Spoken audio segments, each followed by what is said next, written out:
Boa noite, querido acadêmico, querida acadêmica, seja bem-vindo à nossa aula de Teoria do Conhecimento. Eu sou o professor Victor Hugo, coordeno o curso de Filosofia e acompanho vocês em algumas disciplinas, entre elas essa disciplina de Teoria do Conhecimento. Seja bem-vindo, seja bem-vinda à nossa aula de revisão. Lembrando sempre que a nossa metodologia não é a ideia de revisar para a prova especificadamente, é uma revisão de conteúdo para que você possa entender alguns pontos para além da própria apostila, do material didático, para você conseguir recuperar algumas coisas que você não conseguiu recuperar durante a leitura, tá? E claro que qualquer dúvida que você tenha, né, qualquer coisa que você tiver, você pode nos procurar nos fóruns e etc, tá? Estou fazendo essa aula gravada e vou deixar disponível para vocês, embora esse link não tenha aparecido para vocês, mas vou deixar esse conteúdo e também peço que qualquer coisa que vocês tiverem pode depois entrar em contato comigo via sistema. Bora lá? Vamos falar um pouquinho sobre teoria do conhecimento? Então vamos lá. Vamos começar começando pelo começo, né? Gosto sempre de dizer que a gente tem que começar pelo começo, tá? E aí eu vou compartilhar minha tela com vocês. Muito bem, meu quadrinho branco aqui. Pronto. Então, agora vocês estão vendo o meu quadrinho branco. Eu vou então acompanhar aqui com vocês. Então vejam só, nós estamos falando que essa disciplina é chamada de teoria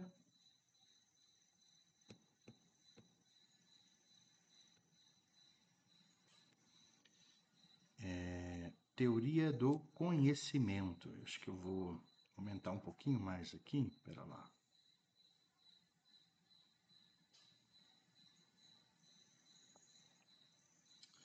Espera lá um pouquinho.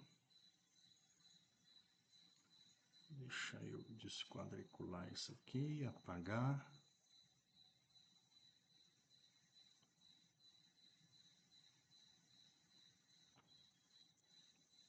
Deixa eu ver se eu consigo apagar isso aqui.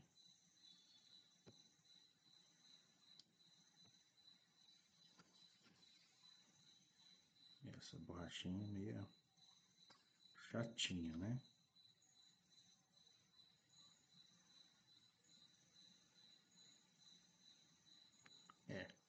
Meio chatinha essa borrachinha. Mas vamos lá.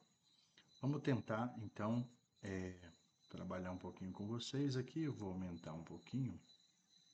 Deixa eu ver aqui se ficou melhor. Muito grande. Isso. Vamos ver aqui.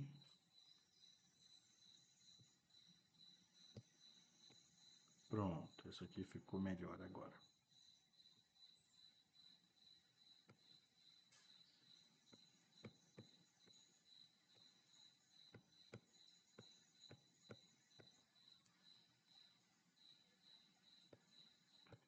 Teoria do conhecimento. Bom, o que é uma teoria do conhecimento? A teoria do conhecimento, ela é uma parte da filosofia que estuda o conhecimento.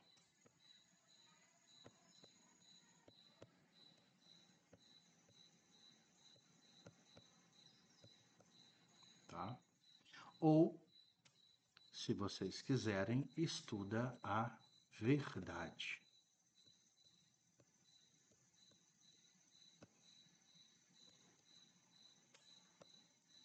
Tá? Então, a teoria do conhecimento é aquela parte da filosofia que estuda, então, o conhecimento e a verdade. A gente sabe, desde a introdução à filosofia, que a filosofia ela é um tipo de saber que se preocupa com a verdade e com o conhecimento, não é isso? A gente aprende isso na introdução à filosofia, que a filosofia é uma forma de conhecimento que tem uma preocupação em saber os fundamentos últimos da realidade e se preocupa com a verdade, se preocupa com o conhecimento. Então, a teoria do conhecimento é a parte da filosofia que está preocupado com o conhecimento e com a verdade. Essa parte, né, da filosofia, chamada teoria do conhecimento, também recebe o nome de epistemologia,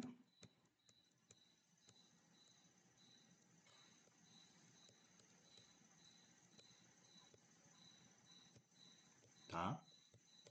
Ou também pode receber o nome de gnoseologia.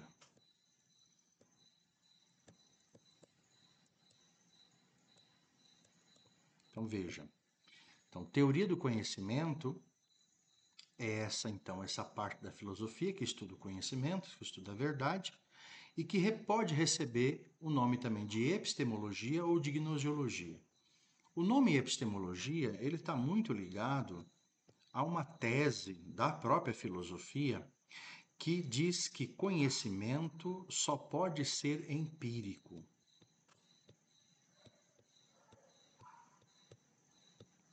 Então, geralmente, quando a gente usa a palavra epistemologia, está muito ligado a uma filosofia, sobretudo de matriz inglesa, que acredita que conhecimento só pode ser empírico.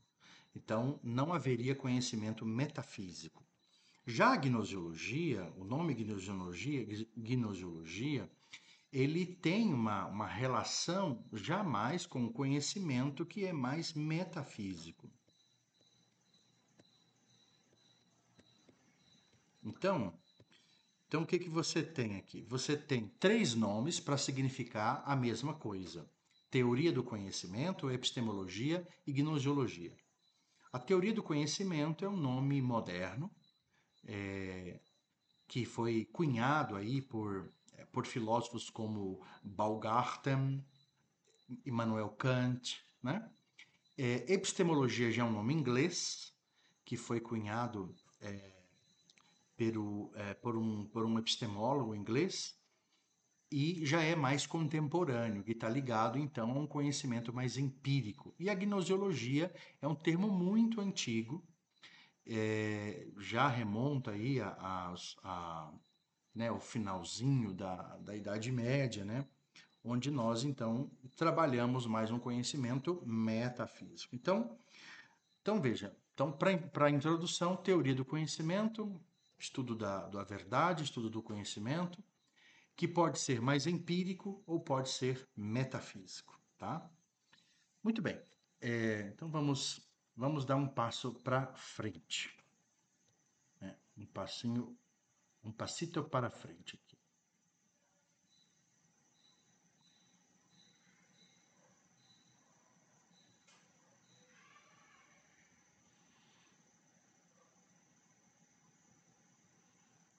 Apagando aqui para a gente dar esse passo para frente.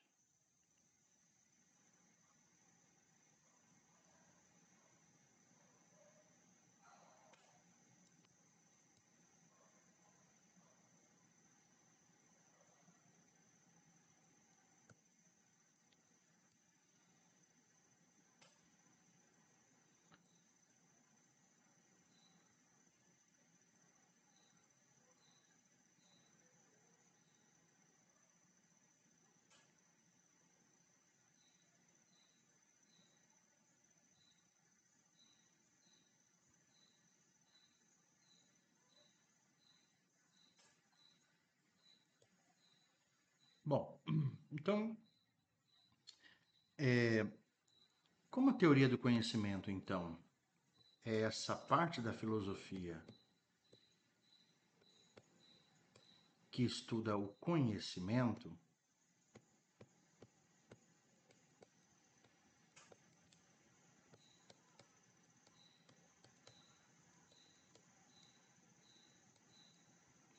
né? Então, a teoria do conhecimento é essa parte da filosofia que estuda o conhecimento.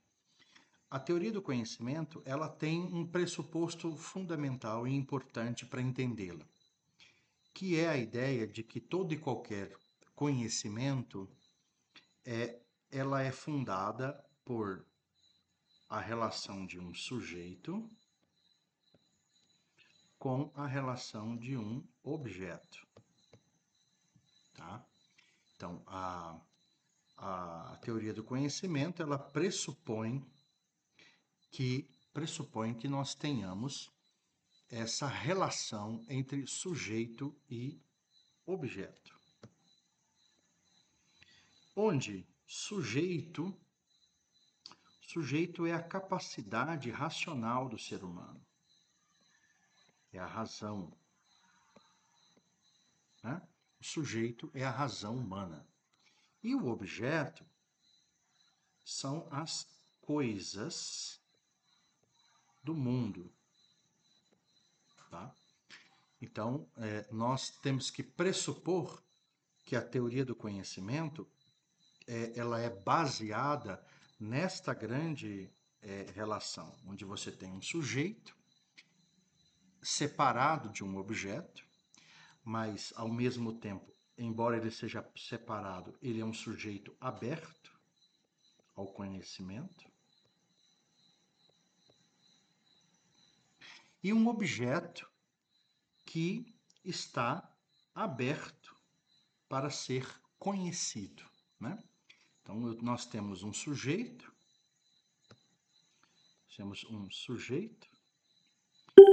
que se abre para o objeto, e nós temos um objeto que se abre para o sujeito. O sujeito é a razão humana e o objeto é a coisa que será conhecida. E nessa abertura, então, ou seja, nessa relação aqui, ó, eu tenho então uma coisa que eu chamo de conhecimento.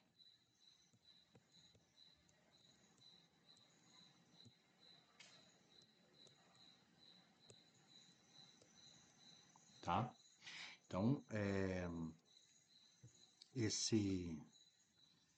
essa relação entre sujeito e objeto, né? Essa relação entre sujeito e objeto é que permite, então, aquilo que a gente vai chamar de conhecimento. Esse conhecimento, então, ele tem 3 critérios importantes para que ele exista. Então, primeiro, tem que haver uma coisa chamada crença.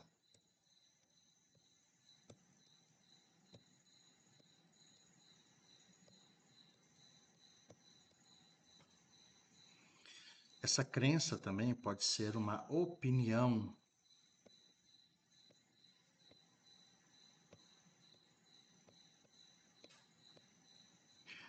Ou essa crença também pode ser uma espécie de uma representação.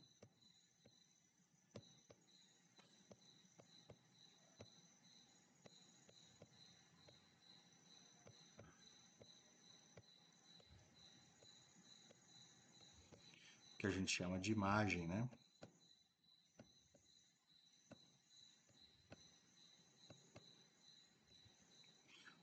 Ou também pode ser uma espécie de proposição.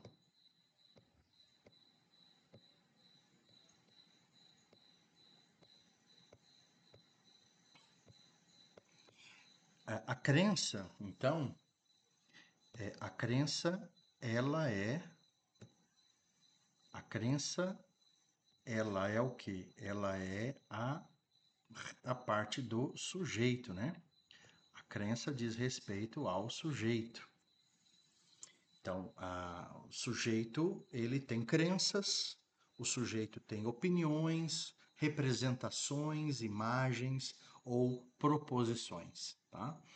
Então, a crença é uma das características do conhecimento. Então, todo conhecimento começa com uma crença. Todo conhecimento começa com uma representação, com uma proposição, com uma opinião, tá? Mas não basta só ter crenças sobre o mundo, tá? Não basta apenas ter crenças. apagar aqui para a gente continuar. Essas crenças precisam de um outro elemento.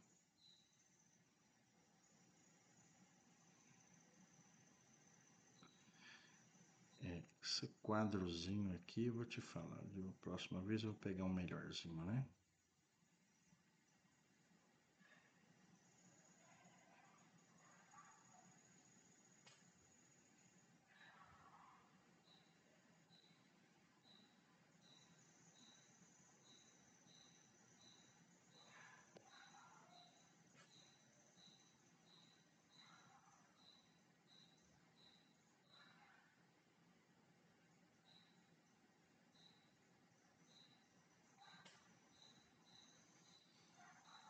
Então vejam, não basta apenas você ter crenças, é também preciso você ter os objetos, e os objetos é a parte da verdade.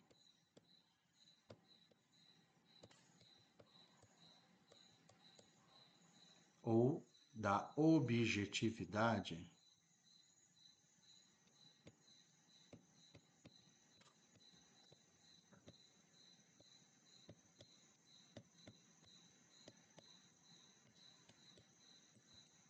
Né? Então, você tem também que ter a verdade, que é a parte do objeto, né? Da coisa. Então, uma crença, ela tem que ser verdadeira, uma representação tem que ser adequada, uma imagem tem que ser adequada, né? Uma proposição, ela tem que ser referenciada, tá? Então, tem que também ter a verdade. E, por fim, não basta ter apenas uma crença, não basta que ela seja verdadeira, ela também precisa ser o quê? Ela precisa ser justificada.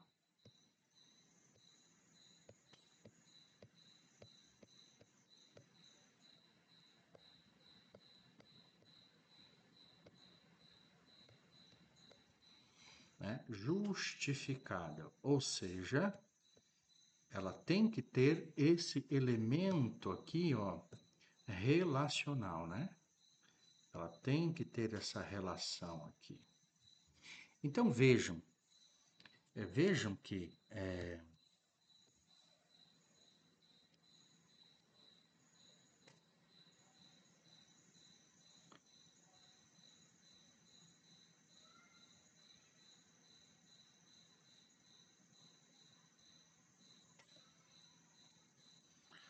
vamos ver se fica mais fácil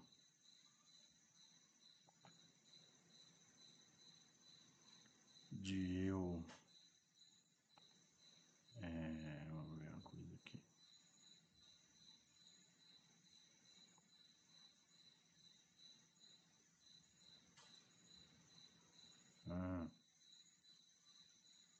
Vou jogar essa aqui para cá.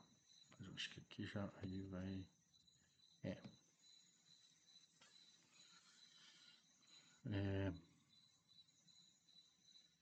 Tá, então deixa eu continuar isso aqui, porque senão vai travar o meu processo.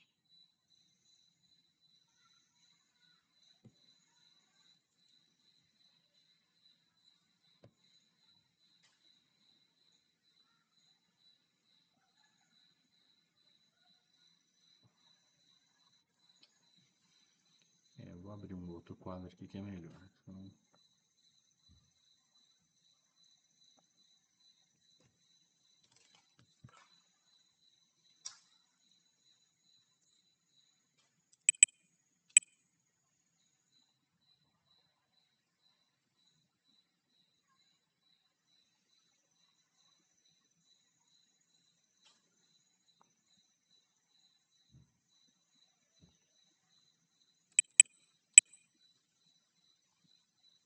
pronto. Então, para a gente entender então certinho que para que haja conhecimento, né? Para que haja conhecimento,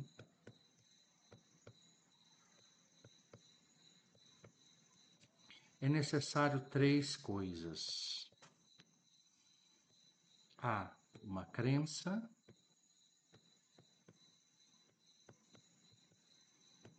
B, ela tem que ser verdadeira.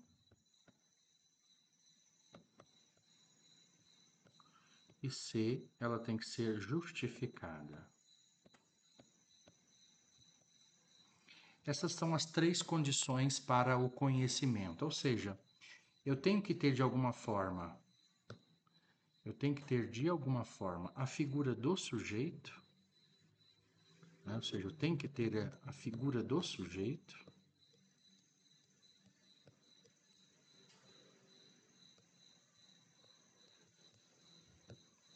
Eu tenho que ter a figura do objeto.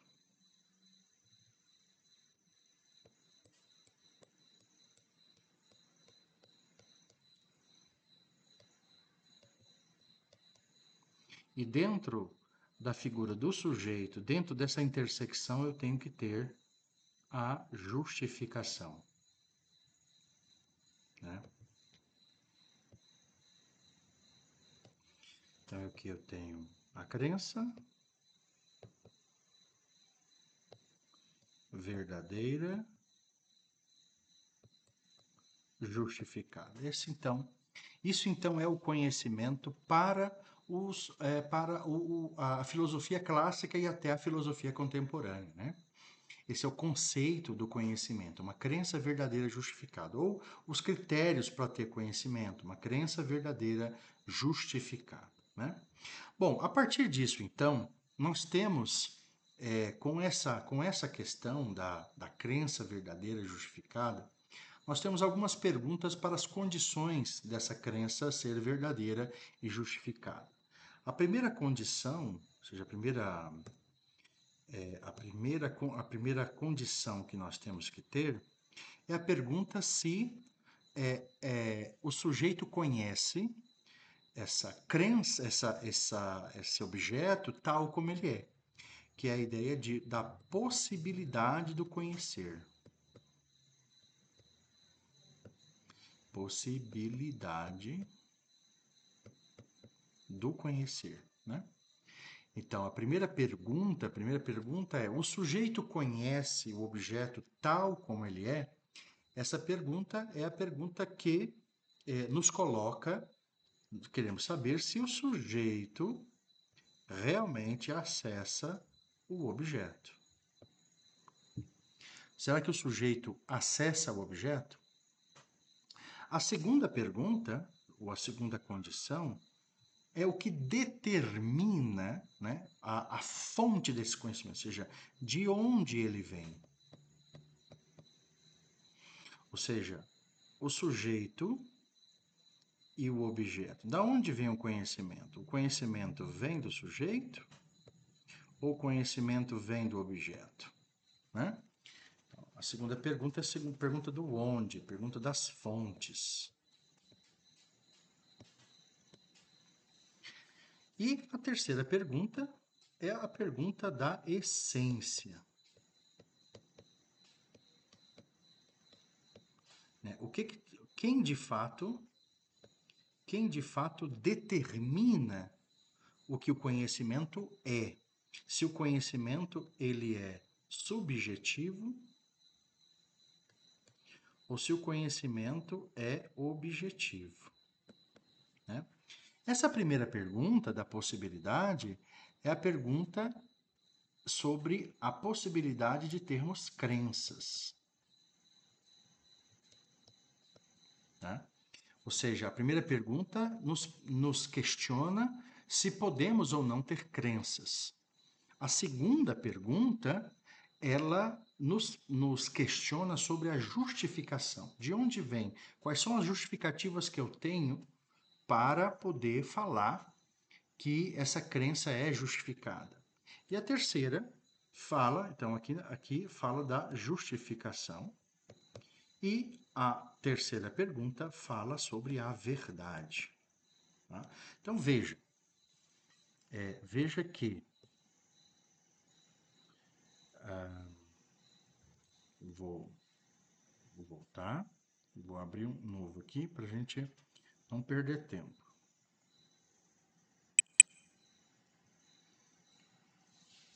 Então veja que o conhecimento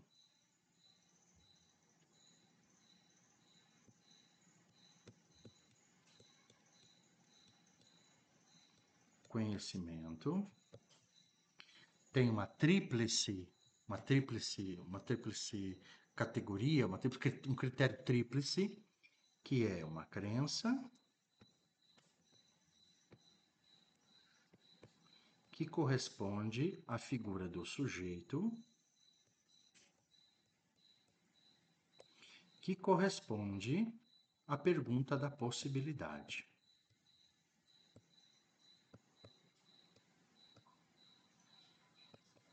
Né? Então, o conhecimento tem um critério da crença que corresponde ao sujeito que tem uma pergunta da possibilidade. Verdadeira, a verdade, né? Que corresponde ao objeto, que se liga à pergunta da essência.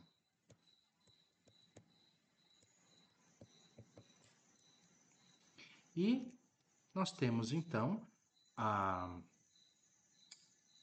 justificativa,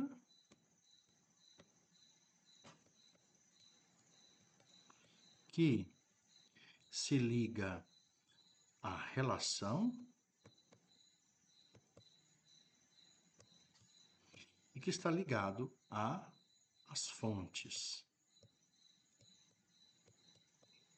As fontes, né? Aqui nós temos uma relação com a metafísica.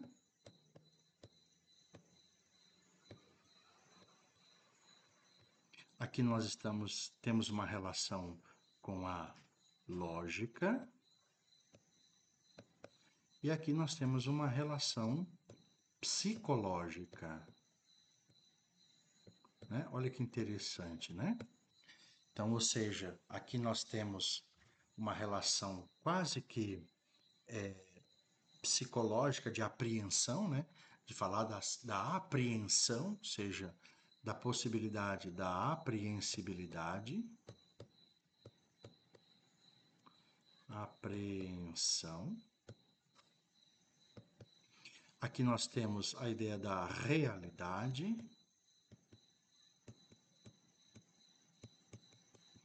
E aqui nós temos a relação lógica, né? E uma relação, vamos dizer assim, de linguagem, né?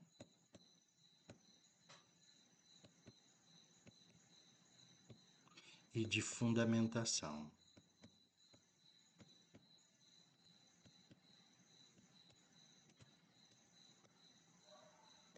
Tá?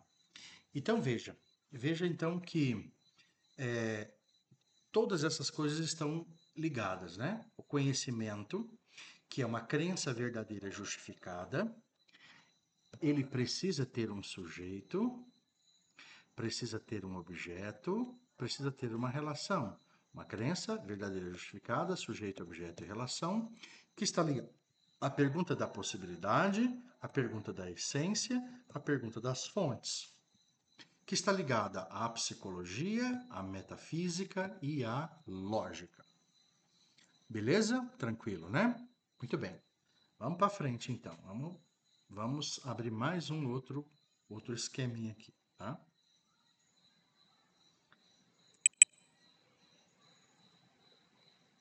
Bom, vamos então falar um pouquinho sobre essas três perguntas. Vamos começar com a pergunta da possibilidade.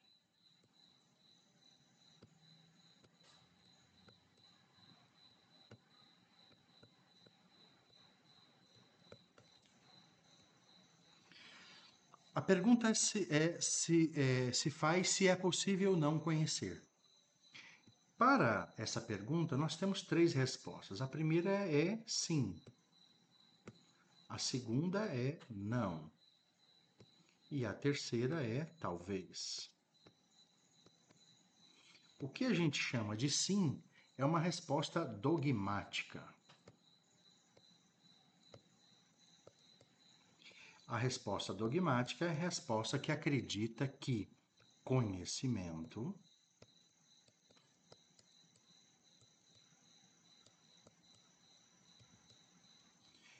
é igual a crença.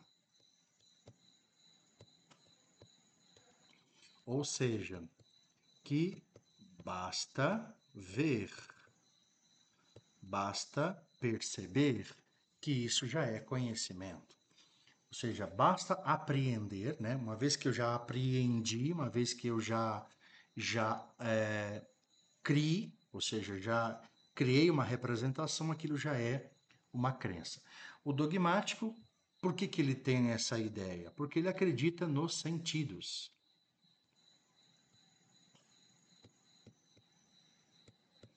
Ele não desconfia dos sentidos.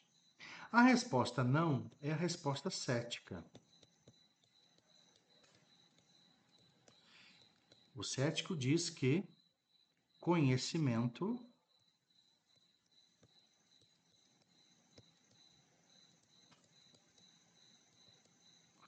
não é a crença. Por quê? Porque ele desconfia dos sentidos. Então veja que a primeira pergunta, que é a pergunta que tem a ver com a ideia do sujeito, é se o sujeito realmente conhece o objeto, né? Se o sujeito é capaz de apreender o seu objeto. E aí você pode dizer que sim, de uma forma muito rápida, onde conhecimento é igual às crenças, onde os sentidos não são desconfiados. A resposta cética, que vai dizer que o conhecimento não é a crença e por isso então você não conhece nada, porque os sentidos são enganosos. E você tem o talvez, que é a resposta crítica. A resposta crítica tem dois tipos de crítica. A crítica geral, que é a crítica da filosofia, que vai dizer que a crença precisa ser justificada, tem que haver uma justificativa.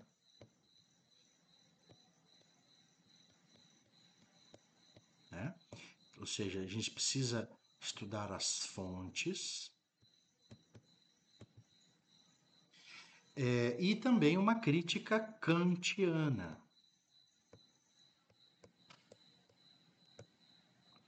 que é uma espécie de uma crítica à metafísica, que é a própria epistemologia.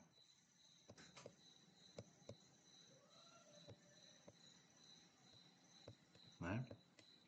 Que critica aí a metafísica. Então veja, então para essa pergunta da possibilidade do conhecimento, nós temos uma resposta muito rápida chamada dogmática, que acredita que o fato de eu crer, o fato de eu representar, eu já conheci, porque eu acredito nos meus sentidos e não desconfio deles. Eu tenho uma outra resposta, que é a não, que é a cética, que vai dizer que crença não é conhecimento, mas eu também não posso conhecer nada, porque eu não tenho critérios para poder diferenciar a crença de conhecimento. E isso se justifica por causa dos sentidos, ou seja, os sentidos são enganosos, então eu tenho que descartá-los. E aí vem o talvez, que é a ideia de que eu tenho que entender que os sentidos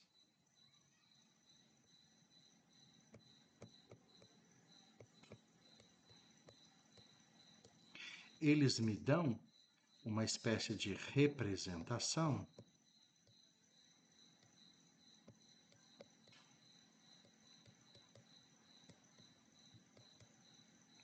e essa representação é diferente do objeto.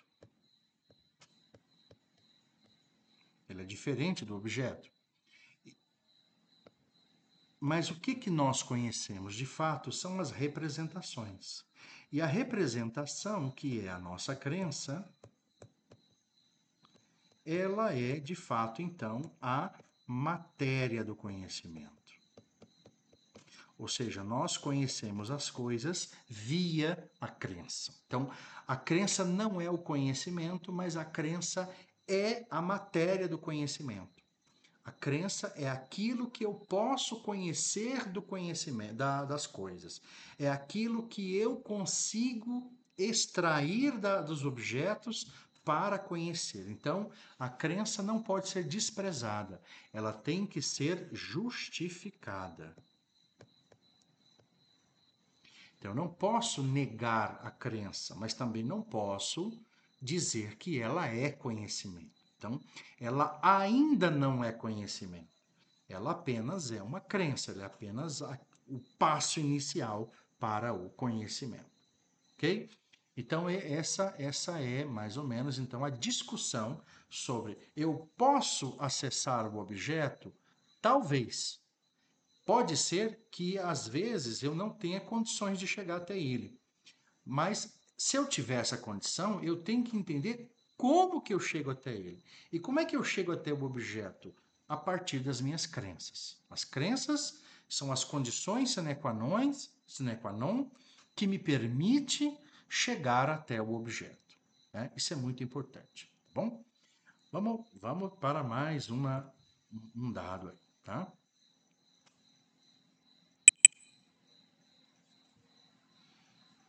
Bom, aí eu vou então para a segunda pergunta, que é a pergunta que fala sobre a justificação, né? Que é a pergunta das fontes.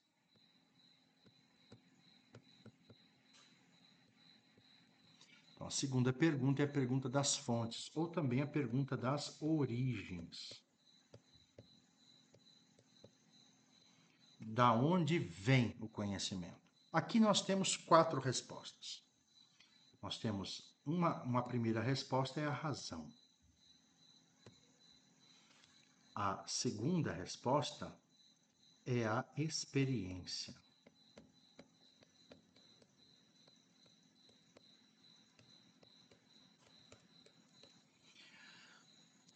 A terceira resposta e a quarta, que estão unidas, diz que é a relação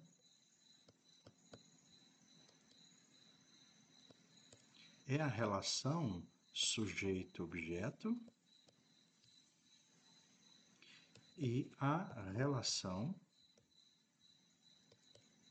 objeto-sujeito. Bom, vamos lá então. Então, há um grupo de filósofos que diz que as fontes do conhecimento é a razão. Esse grupo de filósofos são chamados de racionalistas.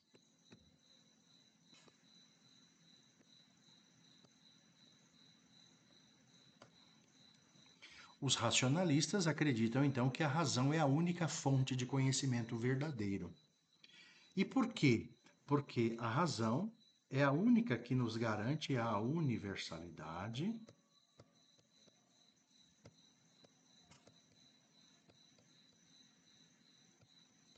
e a necessidade.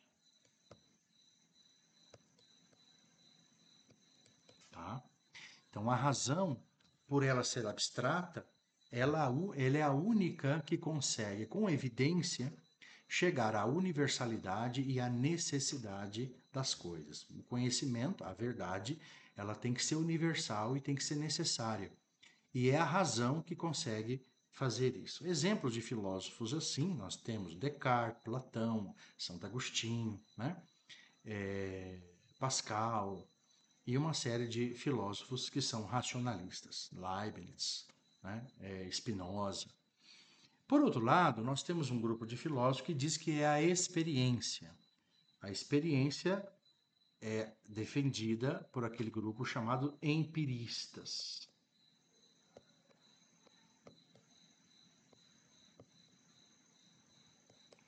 Os empiristas dizem que a razão não pode inventar, ela tem que receber da realidade. Então, os empiristas vão defender que a experiência é que garante o conhecimento, porque é ela que oferece os dados. para ser conhecido, né? Enquanto que os racionalistas vão defender de alguma forma ideias meio que inatas ou ideias a priori. Já os empiristas vão defender a ideia de dados extraídos da experiência, né? Dados que vieram do mundo, né? Então, confiar na razão, segundo os empiristas, é confiar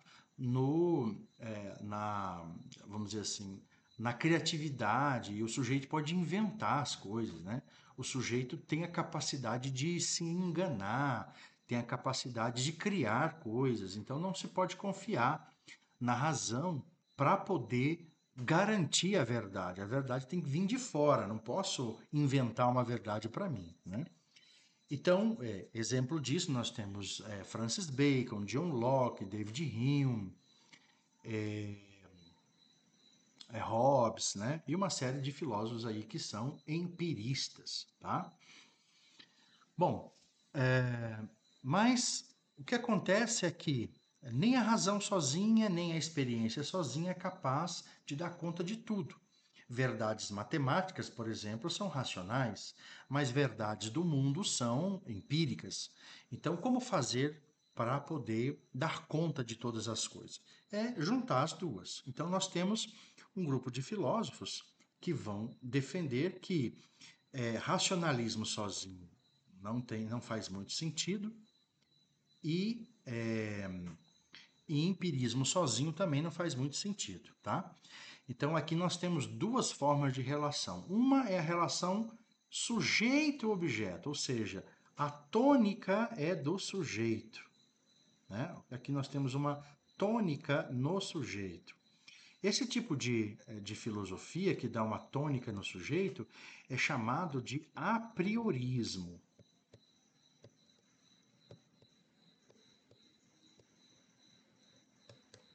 Já a relação que tem uma tônica no objeto, veja que a tônica aqui é no objeto, esse tipo de filosofia é chamada de intelectualismo.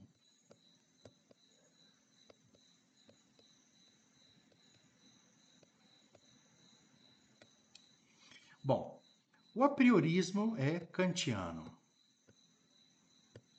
O intelectualismo é Aristóteles e Tomás.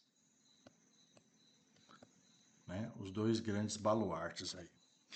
Vamos começar pelo intelectualismo. O intelectualismo, ele vai dizer que a razão, ela simplesmente é um espaço de reconhecimento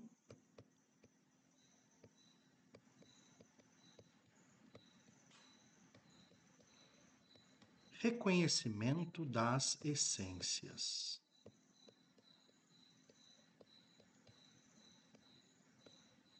Ou seja, os dados, as essências, elas vêm de onde?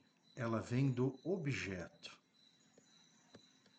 O objeto oferece as essências e a razão faz um processo chamado abstração.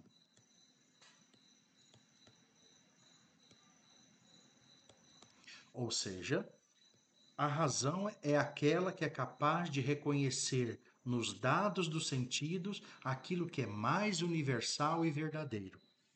Então, o papel da razão, ele é um papel meramente procedimental.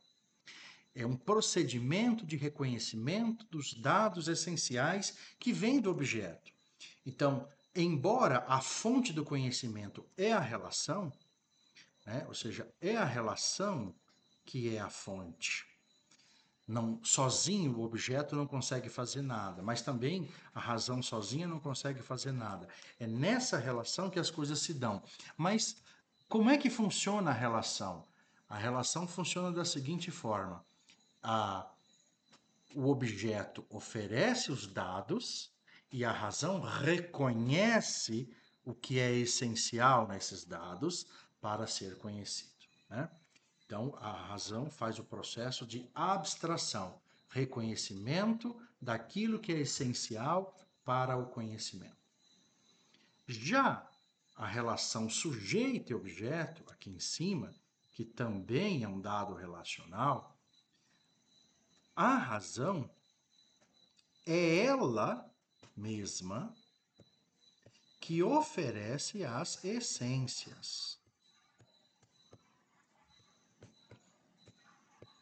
que são consideradas como formas puras. Tá? Os dados simplesmente oferecem a matéria. Então, o objeto oferece a matéria, ou seja, oferece para que o sujeito não invente, né, qualquer coisa, o objeto oferece dados, cores, sabores, sensações, né? Oferece o dado material para dar a ideia de realmente de empiricidade. Só que essa matéria ela não é organizada, ela é caótica. E essa matéria caótica ela vai receber da razão as suas formas. Então, na verdade, o Kant vai dizer que muito do que a gente conhece está ligado àquilo que a gente é capaz de perceber, porque são as formas sensíveis puras, as intuições sensíveis, né? As formas puras da sensibilidade, como o tempo e o espaço, né? Essas formas puras, o Kant está chamando aqui de tempo e espaço.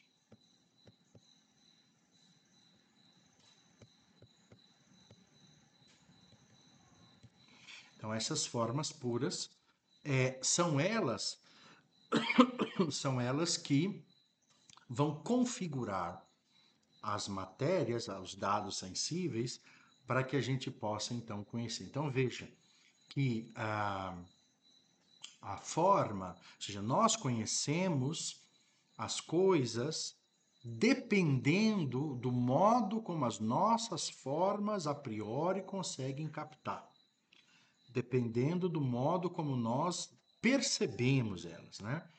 Então, tempo e espaço, por exemplo, são configurações essenciais, puras do sujeito, para que aquilo que chega é configurado espacialmente e temporalmente para que a gente possa conhecer. Então veja que a diferença entre apriorismo e intelectualismo é que as formas no intelectualismo elas vêm do objeto. E as formas daquilo que nós vamos conhecer vêm no apriorismo da própria razão. Isso significa que o apriorismo está muito mais vinculado ao racionalismo e o intelectualismo está muito ligado mais ao empirismo. Vamos agora então para a última questão, que é o problema então da essência, tá bom? Vamos lá, vamos. Isto.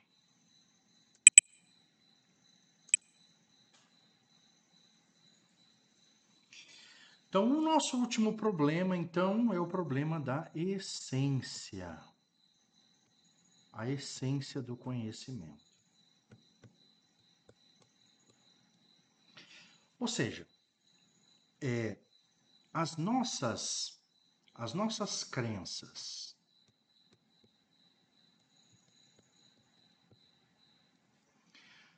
que são justificadas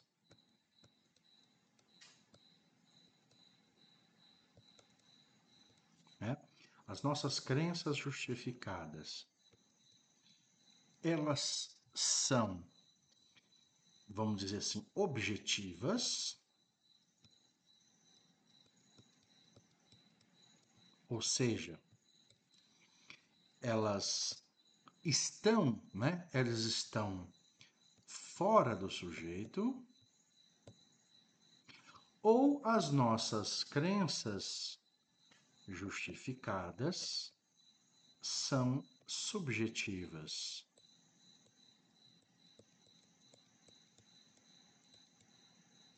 Ou seja, estão dentro do sujeito. Então, seja, o que de fato eu conheço? Eu conheço crenças que são objetivas ou eu conheço crenças que são subjetivas? Ou seja, quando eu estou pensando na relação sujeito e objeto, este objeto, de fato, ele é independente do sujeito? Ou ele é dependente do sujeito? Essa é a pergunta da essência do conhecimento.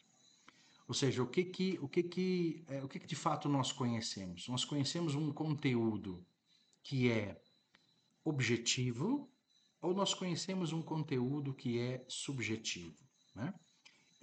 Essa dependência ou essa independência do sujeito, como que isso se dá, né? E isso tem a ver com o conceito de verdade, né? Bom, vamos então falar um pouquinho sobre crenças justificadas objetivas. Esse tipo de postura filosófica é chamada de realismo.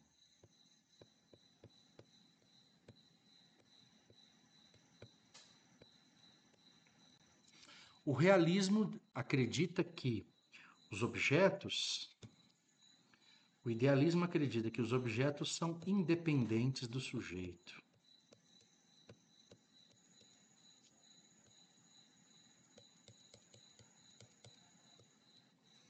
Ou seja, existe um mundo para fora do sujeito, né? Existe o chamado mundo lá fora. E isso se dá pela, pela total resistência que o objeto tem frente àquilo que o sujeito é, né? Neste caso, nessa forma de entender um objeto independente, a verdade, a verdade, ela se dá em termos de adequação.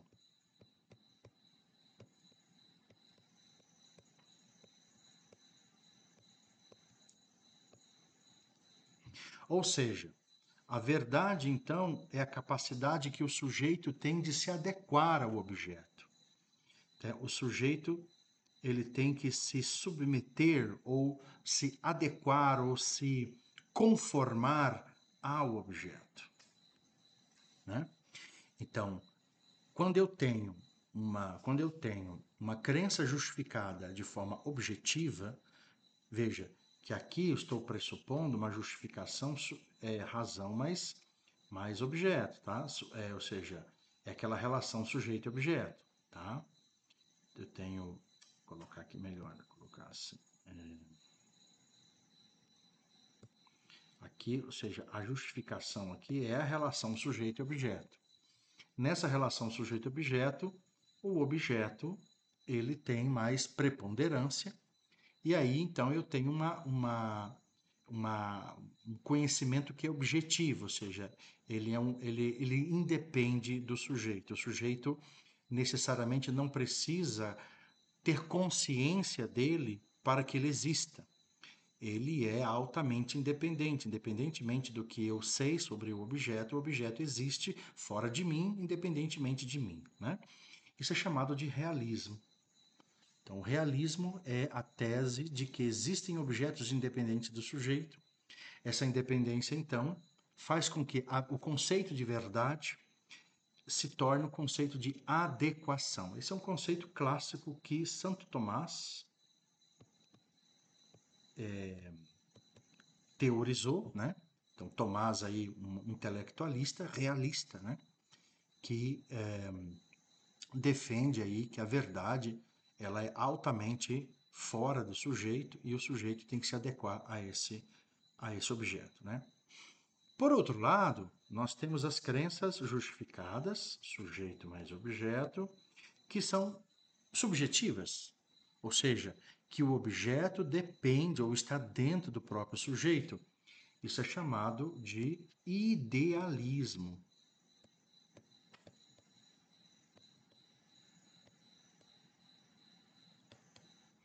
Então, o que é o idealismo? O idealismo é uma corrente filosófica que defende que o objeto depende da consciência do sujeito, né? Ou seja, depende aí de uma postura que o sujeito precisa ter consciência desse objeto para que ele possa existir. Ele não existe sem a consciência do objeto. Há sempre implicado nele uma espécie de consciência desse objeto, né? Bom, aqui nesse caso, então, você tem um objeto que é dependente do sujeito.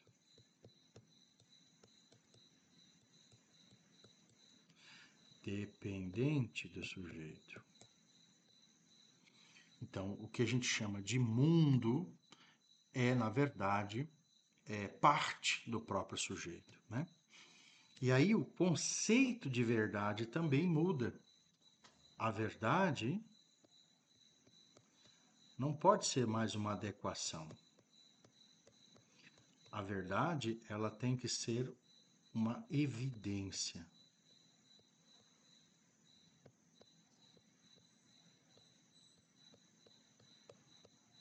Ela tem que ser uma evidência, no sentido de que o objeto depende do sujeito. Então, o sujeito tem evidências do seu próprio objeto, né? Porque ele não precisa sair dele, é ele que constitui de alguma forma o próprio sujeito, né? Vamos aprofundar um pouquinho mais sobre isso. Deixa eu puxar uma outra aqui.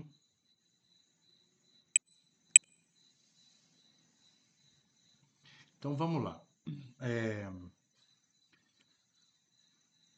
O realismo,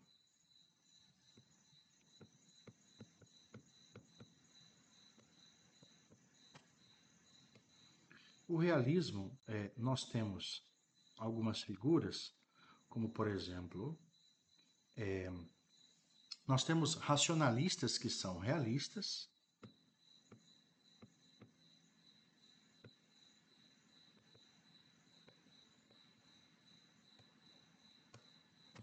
tá? Como por exemplo, o próprio Platão, né?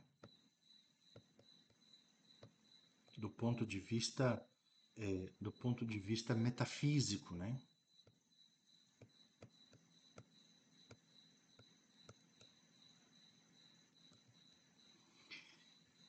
Nós temos aqui, por exemplo, o próprio Santo Agostinho também, né?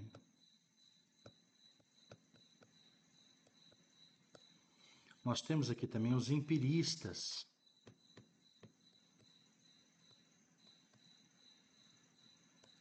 Né? Todos os empiristas são realistas, né? Com exceção aí do Berkeley, né? E nós temos também os intelectualistas,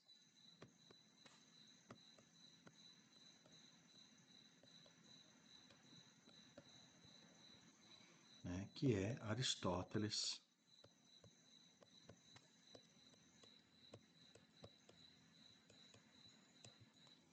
Tomás. Não podemos esquecer também dos materialistas,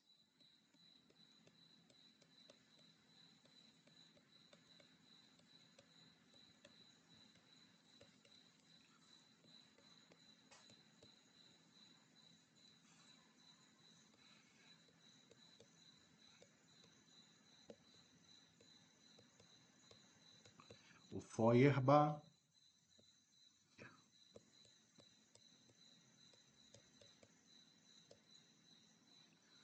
o Lamettrie, acho que é assim, Lamettrie, pois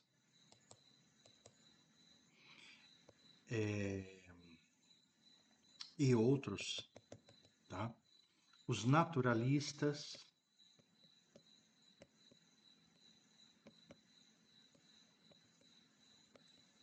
Ah, estou esquecendo aqui do Demócrito, né? Os naturalistas como Quine também são todos realistas, né?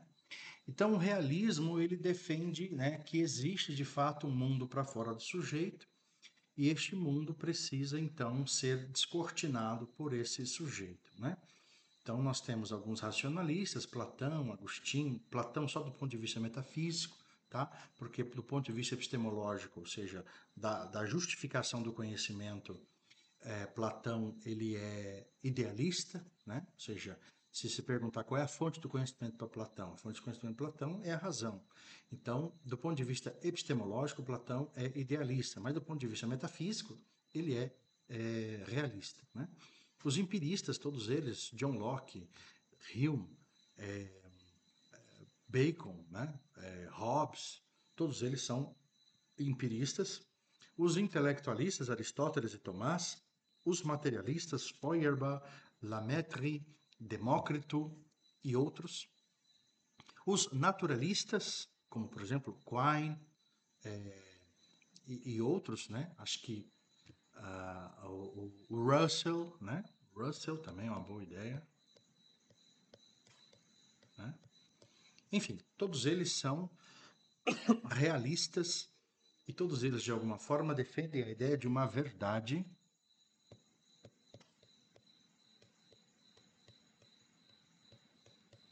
como uma espécie de uma adequação.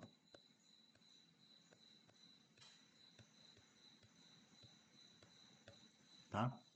A verdade como uma adequação, ou seja, o sujeito tem que se adequar ao objeto. O sujeito precisa se adequar ao objeto, tá bom? Vamos agora falar um pouquinho sobre o idealismo.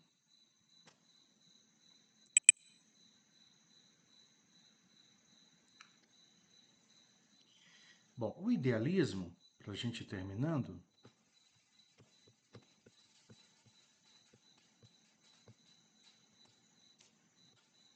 o idealismo, então, ele tem, vamos dizer assim, dois tipos. O chamado idealismo subjetivo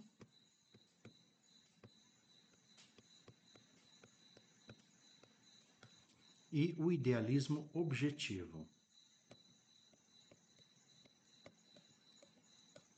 O idealismo subjetivo é o caso de Berkeley.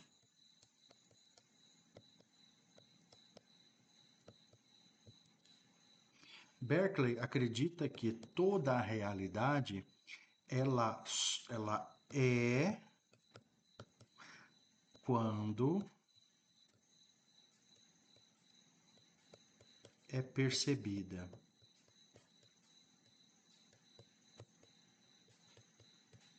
Ou seja, o que é a essência? O que é a essência das coisas? É a sua percepção. Então veja que as coisas só são quando são percebidas. As coisas são na percepção do sujeito. Então não existe nada para fora da percepção do sujeito. Só existe as coisas quando o sujeito as percebe. E quem é que dá as coisas para o sujeito perceber? Deus, né? Berkeley vai dizer que Deus, então, é que cria as percepções para serem percebidas pelo próprio sujeito, né? Então, esse é um tipo de idealismo subjetivo, onde o objeto, ele é uma propriedade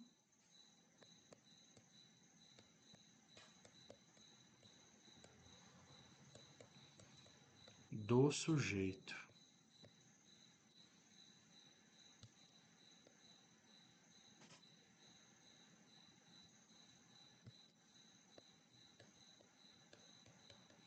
E do sujeito individual.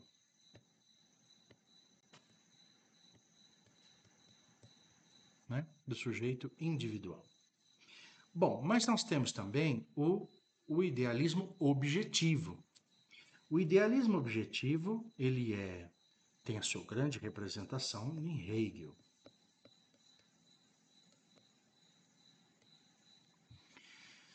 Para Hegel, o sujeito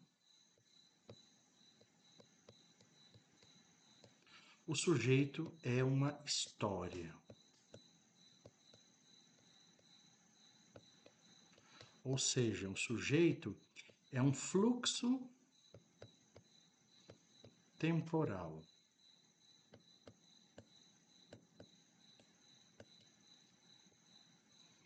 E é um fluxo temporal do ponto de vista universal.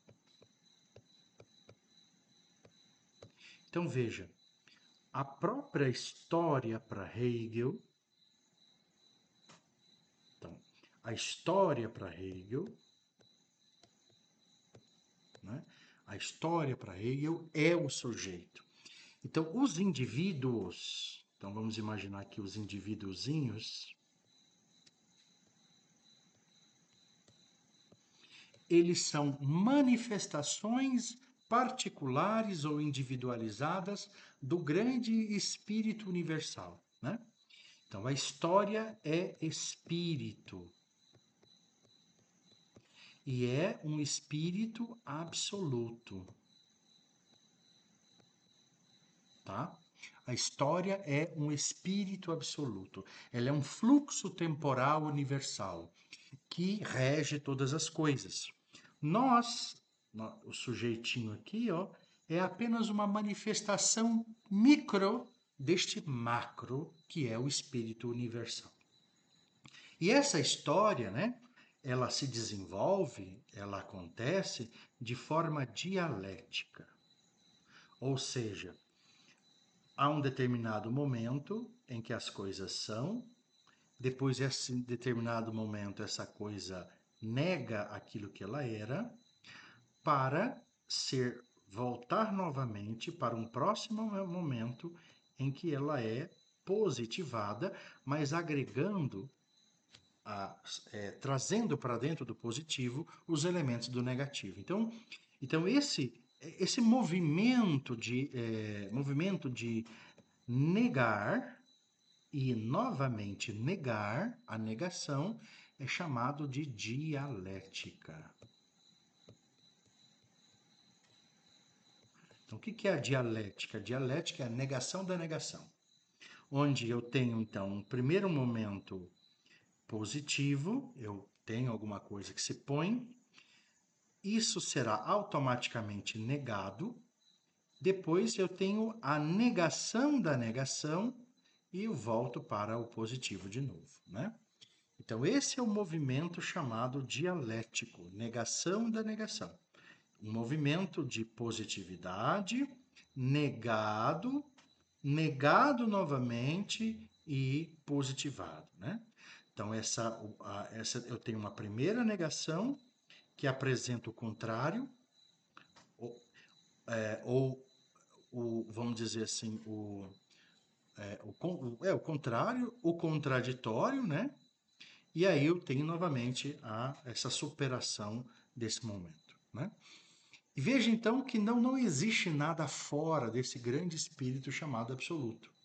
Não existe nada fora do absoluto. Por isso, toda e qualquer realidade é uma realidade subjetiva, do ponto de vista que a história é subjetiva do grande espírito. Quem que é a história? É o espírito. E quem que é esse espírito? É a própria história, é o próprio movimento do mundo. E todas as coisas se movem a partir disso, né? Então, isso é chamado de idealismo objetivo, né? Em que você tem, então, todos esses movimentos aí. Bom, meus queridos, vamos então chegando ao fim da nossa aula, eu vou parar de compartilhar.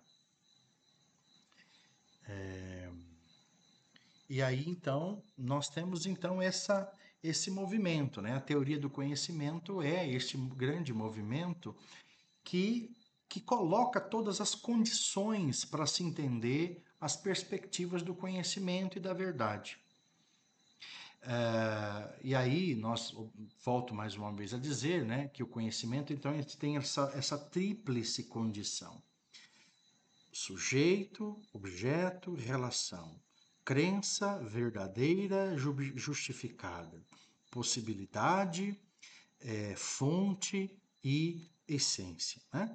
Então, essas três condições, elas determinam as discussões que nós temos sobre o conhecimento. E a partir dessas discussões, nós temos então as posturas, ou as gnosiologias, ou as epistemologias sobre a discussão do conhecimento, né? Nós temos então a, a possibilidade, dogmatismo, ceticismo e criticismo. Nós temos então as fontes, racionalismo, empirismo, a priorismo, intelectualismo, e nós temos, não, por fim, a ideia da essência, que nós temos idealismo e realismo, tá bom? Eu espero que com essas dicas, pílulas muito ínfimas desse grande e rico conhecimento que é a epistemologia, que você possa agora retomar sua apostila e tentar se debruçar aí, né? É um tipo de discussão que eu gosto muito. A teoria do conhecimento é uma das minhas disciplinas preferidas, ela e a fenomenologia, né? E espero que você também se interesse por ela, tá bom? Um grande abraço para você, fique com Deus e a gente se encontra, né, novamente aí em outras disciplinas. Um grande abraço.